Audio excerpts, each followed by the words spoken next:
Bien, le bonjour. Il est temps de faire un petit peu de philosophie. Alors, j'ai envie de parler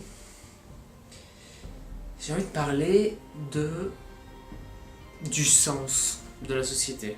Parce que ça va dans le fil directeur de ces derniers jours. J'ai envie de parler un petit peu de dans quel sens va la société. Et je ramènerai ça à nous, parce qu'il y a quelque chose d'important à comprendre, c'est que la société, c'est la somme des égos qui la composent. Et si 90% des gens qui composent cette société ne sont pas capables de raisonner et de comprendre comment ça marche un petit peu la vie, eh bien, on est plutôt mal barré pour arriver à faire quoi que ce soit. Là, on ne s'entend sur rien. Vous pouvez parler avec des gens dans la rue, on ne s'entend sur rien. Aujourd'hui, j'ai eu un débat avec un gars, on parlait du féminisme. Mais au final, on s'est entendu sur le fait que ça ramènera à rien. Le féminisme étant une problématique totalement urbaine, une problématique née et qui s'arrêtera et restera dans les grandes villes, puisque en campagne, dans la nature, dans la forêt, partout, eh bien, les questions de féminisme ne sont totalement n'ont aucun sens en fait, parce que tout le monde se rend bien compte que l'homme et la femme ne sont pas égaux, ils ne seront jamais égaux, mais qu'ils sont très très complémentaires et que l'homme sans la femme, ce serait rien du tout. Donc il y a une certaine protection, l'homme se doit légitimement, pour son propre intérêt, se doit de protéger la femme, là où la femme se doit de le remettre en place quand il faut, parce que la femme, elle a ce pouvoir-là, qui est l'impact direct dans le cœur des hommes. C'est incroyable à quel point on peut se faire diriger par les femmes, c'est un truc de ouf. Derrière chaque grand homme se cache une grande femme, et je comprends bien maintenant. Je dis ça, mais ouais, c'est pas grave. La question, donc on a discuté, on a débattu un peu. Au final, on était tous à peu près d'accord sur le fait que c'était vraiment une problématique qui allait disparaître, et on s'est dit, bon, la prochaine génération saura foutre en l'air tout ça, c'est-à-dire déjà la mienne, on se rend compte de ça, et celle d'après, les enfants qui sont pas encore nés, et qui ont à peu près 10 ans. Bon, de 0 à 10 ans en fait. Ces enfants-là, ils se rendront clairement compte qu'il y a beaucoup de conneries dans le féminisme. Mais le féminisme ne va pas mourir en 10 ans. Hein. Le féminisme, il sera encore bien là, bien dans les grandes villes, encore bien enraciné. Mais une fois que les femmes comprendront que changer les rails en dessous d'un train, ou bien réparer un bateau, ou des trucs comme ça, c'est pas fait pour elles, eh bien au final, je pense que ça reviendra en ordre, parce que ça a beau être dit un petit peu de manière un peu machiste, je suis désolé, mais on n'a pas le même physique. Comment veut-on être égaux si on n'a pas le même physique ? On est génétiquement fait pour, à partir du moment où on a le chromosome femme ou le chromosome mec, génétiquement fait pour prendre du muscle en haut ou en bas, suivant si on a un mec ou une femme. Donc bon, voilà, c'est simple et efficace.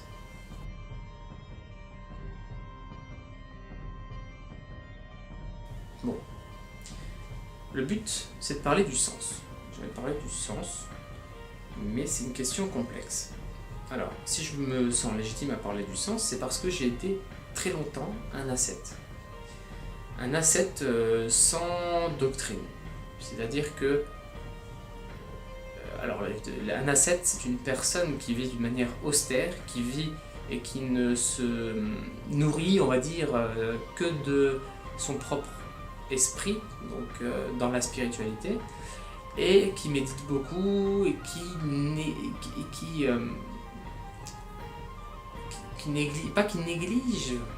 néglige un petit peu tout le sens qu'on essaie de mettre derrière le bien, le mal et tout ce qu'on fait dans cette société, tout ce qu'on travaille. Pourquoi travaille-t-on ? Pourquoi faisons ça ? Quelle est l'origine ? En fait, l'ascète, c'est l'homme qui a décidé de n'entretenir plus que son propre paradigme. Parce qu'il s'est rendu compte que chacun a son paradigme, chacun a ses croyances, et à partir de là, il est très compliqué de s'entendre, il est très compliqué de raisonner, puisqu'on ne raisonne pas avec le même paradigme, nous n'avons pas les mêmes intérêts. L'ascète s'est rendu compte de ça, et il s'est rendu compte que le seul moyen d'atteindre un certain niveau de raisonnement, c'est de rester avec lui-même, et de faire ça en lui-même. de raisonner seul. Et à partir de là, ben il va se rendre compte de plein de choses, il va avoir plein de prises de conscience, il va commencer à douter sur tout. L'ascète a pour particularité d'être en doute constant, d'être en doute vraiment sur tous les sujets qui puissent exister, il y a une forme de doute derrière. Et voilà. Le truc, c'est que, après avoir beaucoup réfléchi, parce que ça fait longtemps que je me considère comme ascète, ben je me rends compte qu'on a tous un certain sens qui meut nos actions. Donc, une personne qui va travailler dans telle ou telle discipline, un pompier par exemple, il y a un sens derrière ses actions. Il veut aider, il veut sauver, il veut permettre aux gens de vivre en sécurité. C'est un sens tout à fait noble, c'est très très bien. Mais il y a aussi beaucoup de gens qui ont un sens totalement superficiel. Le sens de leur vie est superficiel. Je veux vivre pour me faire de l'argent, je veux vivre, avoir une bonne voiture, etc. Je veux vivre pour satisfaire mes plaisirs, mes désirs, je veux vivre dans le plus de confort possible. Tout ça, ce sont des manières totalement superficielles de vivre. Donc, une personne qui vit comme ça, moi je ne peux vraiment pas accepter ce style de vie. Ayant beaucoup réfléchi sur le sens des choses, d'ailleurs quand je réfléchis, moi j'ai une réflexion très globalisante, donc je regarde tout et j'essaie de faire des liens entre toutes choses et ce qui me fait vraiment plaisir dans ma réflexion, c'est de trouver le sens qu'il y a derrière chaque chose. Donc il y a mon chat qui joue au caméraman, donc si jamais la caméra bouge, ben vous saurez pourquoi. Ouais, voilà, c'est... Donc ce qui m'intéresse, c'est l'essence des choses et le sens et l'essence des choses. Voilà. Le problème, c'est que je me suis rendu compte, du coup, je vous ai déjà dit, le problème de la société, c'est que le sens qui meut nos actions est malheureusement la plupart du temps superficiel. Mais il y avait un autre problème me concernant moi uniquement. Moi, en tant qu'ascète, je n'étais pas un homme. C'est pas un homme en fait, c'est pas un homme. Parce qu'un homme, il reste dans sa condition d'homme, il accepte ses défauts, il accepte tout ça. Moi, je n'acceptais pas mes défauts, j'acceptais pas mes émotions, j'acceptais pas tout ce qui faisait de moi un homme. Donc j'étais pas un homme. Et c'est mon côté ascète qui me faisait faire ça. C'est le fait que je me plongeais pendant des séances de 3 heures de méditation qui me faisait faire ça. Remarquez que dans toutes mes vidéos, depuis que j'ai fait des vidéos il y a 1 an, là, ça fait 1 an que ma chaîne existe, congratulations. Eh bien j'utilise toujours le pronom vous. Pourtant, en aucun cas, je veux donner des leçons. À chaque fois que je parle dans mes vidéos, je ne parle que de moi, et pourtant j'emploie le pronom vous. C'est parce que je me détache de ma propre condition humaine, en fait. Quand je parle, je me détache, je suis plus moi. Quand je réfléchis, je ne suis plus moi. Oh, fais pas de bêtises, ouais, je te vois faire. Et pas de même, hein, t'as dit, pas de même. Donc là, à force de me détacher, ben écoute, je me rends compte d'une chose, c'est que merde, à force de me détacher de ma condition, mais j'arriverai à rien. Qu'est-ce que va faire le corps le corps Sulfurus, le corps Adam, à force de m'en détacher? Jamais il va se développer comme il devrait. Donc en fait, c'est ça le principal problème de l'ascète, et je vais le mettre sous d'autres mots. L'ascète n'accepte pas l'idée de sens même. Là où certaines personnes vont trouver un sens et s'y raccrocher, un sens à la vie, et s'y raccrocher, et vont tout faire pour optimiser les pôles derrière le sens à cette vie. Donc ça va être la sécurité, ça va être la liberté, ça va être plusieurs pôles comme ça autour d'un sens. Vous voyez, l'ascète, lui, refuse même l'idée de sens. Parce que par ses méditations, il se rend compte qu'il y a une nature... comment dire ça? Une nature holistique au monde, donc un grand tout. Et que cette idée de sens et tout, elle concerne notre corps, elle est petite et subjective, et du coup ça devient plus intéressant. Nous, ce qu'on veut, c'est la vision globalisée. globalisée du monde, donc holistique. Et donc la secte refuse ça, mais est-ce que c'est bien, est-ce que c'est mal? Moi, je sais juste que y a bien mal, ça n'a pas grand sens en fait. Mais il y a quelque chose en fait, putain j'avais du mal à me lancer. Il y a quelque chose de perturbant, c'est que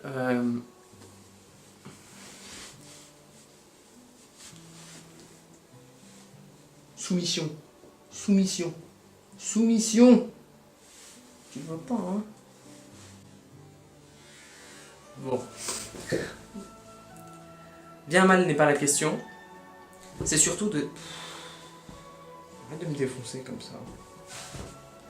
C'est surtout de dire, est-ce que ce sens-là va me permettre à moi et à la nature qui m'a créé de continuer d'exister de la manière la plus utile, efficace possible. Parce que rechercher l'efficacité et l'utilité, en soi, c'est un sens et doit être mis par rapport à quelque chose. Je peux rechercher l'utilité par rapport à la nature.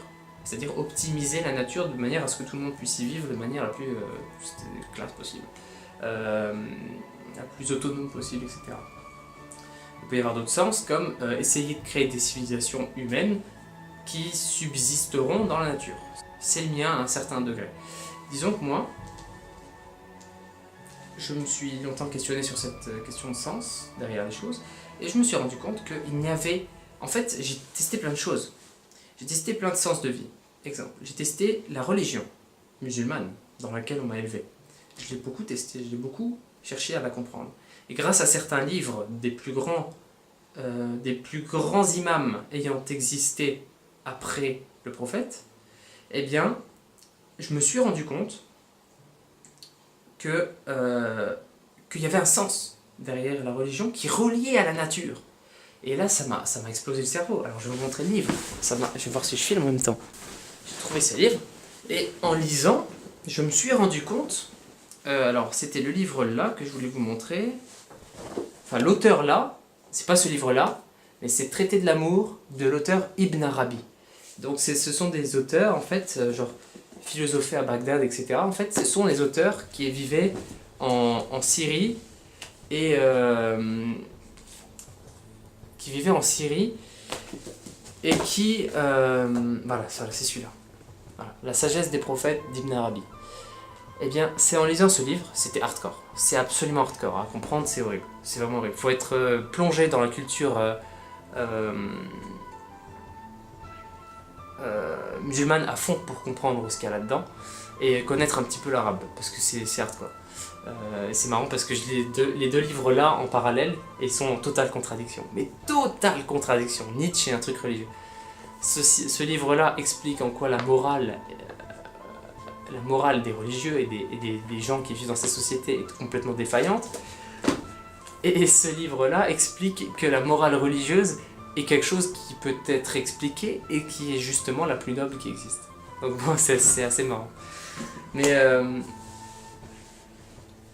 donc je me suis rendu compte en lisant ces livres-là, et puis ça m'a mis du temps, parce que j'ai jamais pu rentrer moi dans la religion. La religion, ça m'a toujours dégoûté dans le sens où il y avait un problème qui faisait que c'était trop abstrait pour moi, la religion. C'est quoi cette idée de Dieu? C'est quoi cette idée de... Pourquoi on a besoin de ça? On vit dans la nature, on vit... Pourquoi on a besoin de ça? Il y avait un truc abstrait qui ne me plaisait pas dans la religion.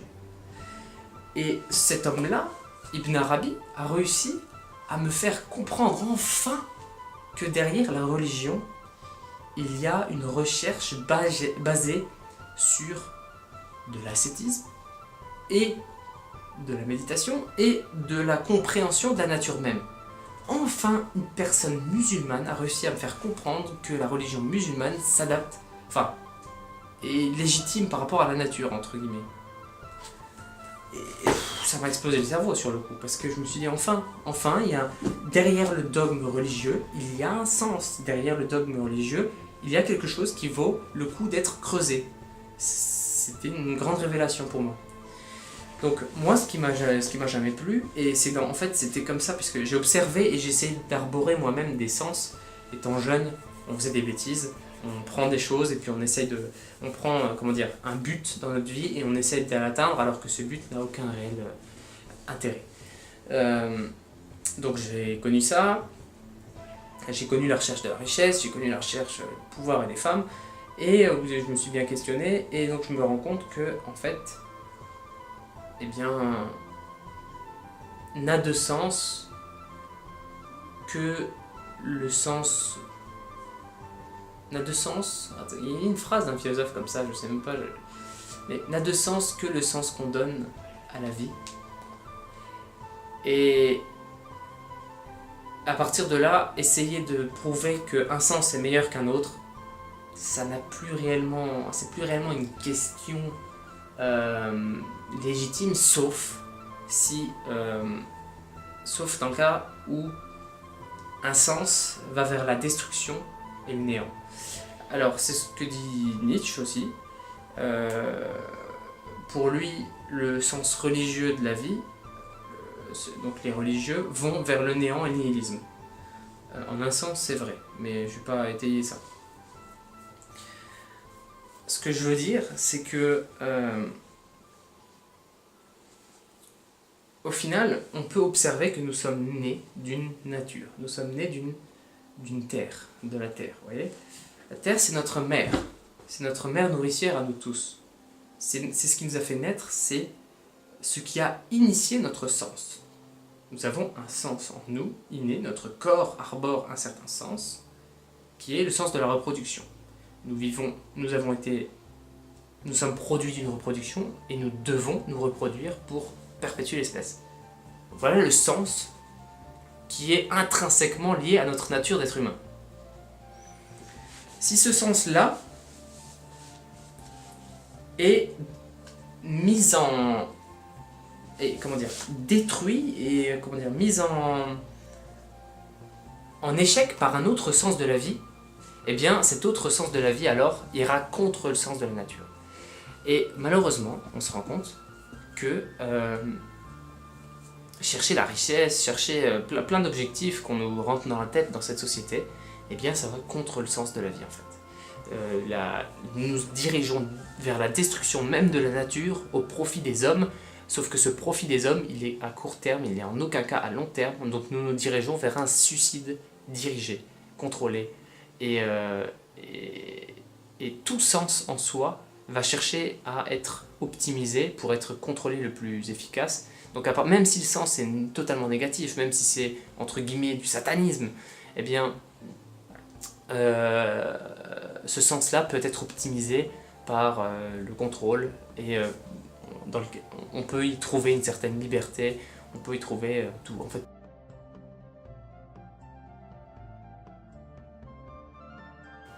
Tous les sens peuvent être étayés d'une certaine manière, et c'est ce qui fait aussi la nature de l'homme. C'est que l'homme est parfaitement neutre, il peut choisir de détruire la nature ou de s'y plier. Moi j'ai choisi, et j'en viens enfin à moi, parce que c'était aussi le but de cette vidéo, c'est de dire que moi j'ai choisi un sens, je pense maintenant, j'ai choisi un sens en ayant en mémoire toutes mes expériences d'ascète. J'ai choisi le sens de la nature. Le sens de la nature, ça veut dire quoi? Ça veut dire fais évoluer l'espèce humaine, donc fais des enfants. Voilà, dans ma vie, je suis convaincu que je vais devoir faire des enfants à un moment. Fais des enfants ou éduque-les, parce que c'est possible de ne pas faire d'enfants à condition qu'on s'implique dans l'éducation des enfants déjà existants. Donc, j'ai choisi le sens de la nature qui va faire évoluer notre descendance d'une manière qui ne portera pas préjudice à la nature et qui sera le plus possible irréprochable par rapport au sens qui est intrinsèque à l'humain, c'est-à-dire le sens de la reproduction. L'humain émeut d'une certaine volonté, et cette volonté-là veut qu'on se reproduise, etc. Beaucoup de philosophes ont parlé de ça, bon, c'est pas le sujet encore une fois. Donc, je ne veux pas m'opposer à cette volonté, j'assume mes désirs, j'assume le fait que c'est dur avec ce chat. Il n'y a aucun respect. J'assume complètement le fait d'être un homme maintenant. Et je peux dire que j'apprends à accepter ma condition d'être humain avec ses erreurs et ses envies et ses désirs. Dans le sens que moi je choisis et que j'ai arboré, il y a, comme tous les sens, un bien et un mal. Le bien, c'est le sens de la nature. Le mal, c'est le sens contre la nature. Donc, nous avons tous des biens et des mal propres au sens de la vie qu'on s'est forgé dans notre tête sans le savoir. Parce que ça, en fait, si on ne réfléchit pas profondément à ça, si on ne médite pas là-dessus, on ne peut pas comprendre quel est le sens de notre vie. Le sens que nous avons nous-mêmes construit au fur et à mesure de notre vie. On se fait diriger par quelque chose qu'on a construit nous-mêmes. C'est important de savoir ça. Et donc moi, maintenant que j'ai enfin compris à quel point j'ai été dirigé dans des sens, dans des directions qui n'ont aucun sens, eh bien, enfin, ça veut rien dire ce que j'ai dit. Maintenant que j'ai enfin compris que je me dirigeais dans des sens qui ne me plaisent pas, qui ne garantissent pas une évolution saine de l'homo sapiens comme la nature aurait voulu, ça peut être. Loin de moi l'idée de mettre une conscience à la nature, même si peut-être que c'est le cas, enfin je sais pas. À la planète peut-être, pourquoi pas. J'ai donc choisi de faire évoluer la race humaine pour qu'elle puisse s'adapter, vivre avec la nature le plus sainement possible. Et je n'ai pas choisi de réfuter le sens des autres. Autrement dit, si des gens veulent me porter atteinte à mon objectif de vie à cause du leur, eh bien, je leur prouverai A plus B que c'est moi qui me dirige dans un sens qui vaut le coup d'être employé. Puisque j'ai réfléchi. Donc je n'ai plus peur du débat, je n'ai plus peur de dire que ce qui me plaît, ce que je veux réellement maintenant, c'est la descendance la plus apte possible à survivre dans la nature telle qu'elle est aujourd'hui. Donc avec ces sociétés humaines, cette menace du nucléaire, cette menace du pétrole, cette menace de l'eau et de la nourriture, puisque nos forêts sont vides par rapport à celles de l'époque, etc. Avec toutes les menaces qui planent actuellement sur le monde, qui menacent notre vie, eh bien, je veux que ma descendance soit capable de subvenir à ces menaces. Petite parenthèse sur l'adoption. L'adoption, quand je dis ma descendance, c'est que j'aimerais réellement faire des enfants, et pas adopter des enfants, ni en éduquer à la limite, ouais. En initier quelques-uns, en éduquer, ouais, à la limite. Mais pas en adopter. Je ne veux pas en adopter parce que adopter, ce serait encore une fois prouver une certaine forme de non-autonomie, donc de dépendance à la société ville, à la ville. Je ne veux pas du tout avoir affaire avec ces gens-là de la ville, puisque ces gens de la ville, pour la plupart, vont dans un sens antinaturel, puisque c'est un sens qui mène à la destruction de la nature. Et c'est la destruction de la race humaine dans la nature, puisque la nature, elle sera toujours là. Que nous, on soit là ou pas, il y aura toujours des arbres, il y aura toujours des plantes. Mais nous, on est capable de nous détruire nous-mêmes. Donc, la nature qui a galéré, on va dire ça comme ça, à faire naître une évolution telle que la nôtre, nous sommes l'espèce la plus évoluée, puisque nous sommes capables de nous remettre en question jusqu'à la neutralité parfaite, jusqu'à la méditation la plus totale, eh bien, nous devons de trouver un sens qui limite légitimerait tout ce travail qu'a fait la nature pour nous faire vivre, en fait. Donc voilà, moi c'est le sens que j'ai choisi de faire des enfants adaptés à la survie, adaptés à la vie aussi. Et pour cela, je veux que mes enfants soient heureux, et comme tous les gens qui ont un paradigme et qui y tiennent, je vais essayer d'optimiser la sécurité qu'il y a derrière et la liberté que m'offre ce paradigme. C'est un peu triste, parce que je sais que beaucoup des gens qui suivent ma chaîne sont comme moi des ascètes, des gens pour qui même l'idée même de sens n'a pas de sens. C'est marrant de dire ça comme ça. Mais voilà. Alors, laissez-moi quand même dire que je me remettrai quand même toujours en question. C'est-à-dire que j'ai pas perdu ce qui faisait ma force en tant qu'ascète, en tant que méditant. C'était la capacité de me remettre en question sur tout. Eh bien, je vais la garder. Sauf que maintenant, j'aurai un sens. J'arborerai enfin un sens. Chose que je n'ai jamais réussi à faire jusqu'à maintenant, qui est le sens de la nature. Voilà. Et Et donc ça va me demander de philosopher sur quel est le sens de la nature encore plus que ce que je fais déjà maintenant. Autre point, juste pour terminer, parce que je n'ai pas parlé de ça, j'aurais dû en parler, c'est l'objectif de notre vie, donc qui va être notre sens. Eh bien l'objectif de notre vie, lui, il peut être, l'objectif de ma vie, moi, il va dans le sens de l'autonomie. D'où les dernières vidéos, d'où la plupart de mes réflexions en fait quand je réfléchis. Il va dans le sens de l'autonomie de l'être humain par rapport à l'être humain. Autrement dit, je veux que moi et ma descendance soient capables d'être autonomes d'une société humaine. Je ne veux pas être dépendant d'une société humaine. Et telles qu'elles sont aujourd'hui, attention, je ne rejette pas l'idée de société puisqu'elle est nécessaire à l'homme. Nous sommes une espèce sociable. Nous avons toujours vécu dans des sociétés de 100 à 150 personnes, des villages, et ça s'est toujours bien passé. Enfin, bien passé. Ça s'est toujours passé. Ben, j'aimerais conserver ce caractère génétique que nous avons qui est d'être sociable envers une centaine de personnes et d'avoir un réseau comme ça d'une centaine, du 150, voire 200 personnes et pas plus. Parce que nous vivons dans des sociétés qui n'ont plus aucun sens, nous sommes des millions dans une ville. Il n'est pas question de connaître tout le monde dans cette ville et ça crée des problèmes et au final on ne connaît plus personne. Quelles sont les personnes sur qui vous pouvez compter réellement? Je suis convaincu qu'ils se comptent sur le doigt d'une main. Moi, combien j'ai de personnes sur qui je peux compter réellement? 5, 6? Pas plus. Ma famille, quelques amis, c'est tout. Et encore. Donc voilà. Il y a le sens de l'autonomie, et il y a l'autonomie par rapport aux autres hommes, à ce que créent nos sociétés actuelles, et il y a un sens de dépendance à ce que crée la société actuelle. Je vais terminer par l'image suivante. Lorsque vous n'essayez pas d'être autonome au sens de la société actuelle, qui est la somme de tous les sens de chaque ego qui compose la société, si vous n'essayez pas d'être indépendant par rapport à ça, eh bien, c'est comme si vous étiez dans une voiture, dans la banquette arrière, avec pour conducteur un aveugle. L'aveugle n'a pas ni de vision, ni de signal sonore, ni de chien guide. Il est juste en train d'accélérer et de tourner le volant, dans tous les sens.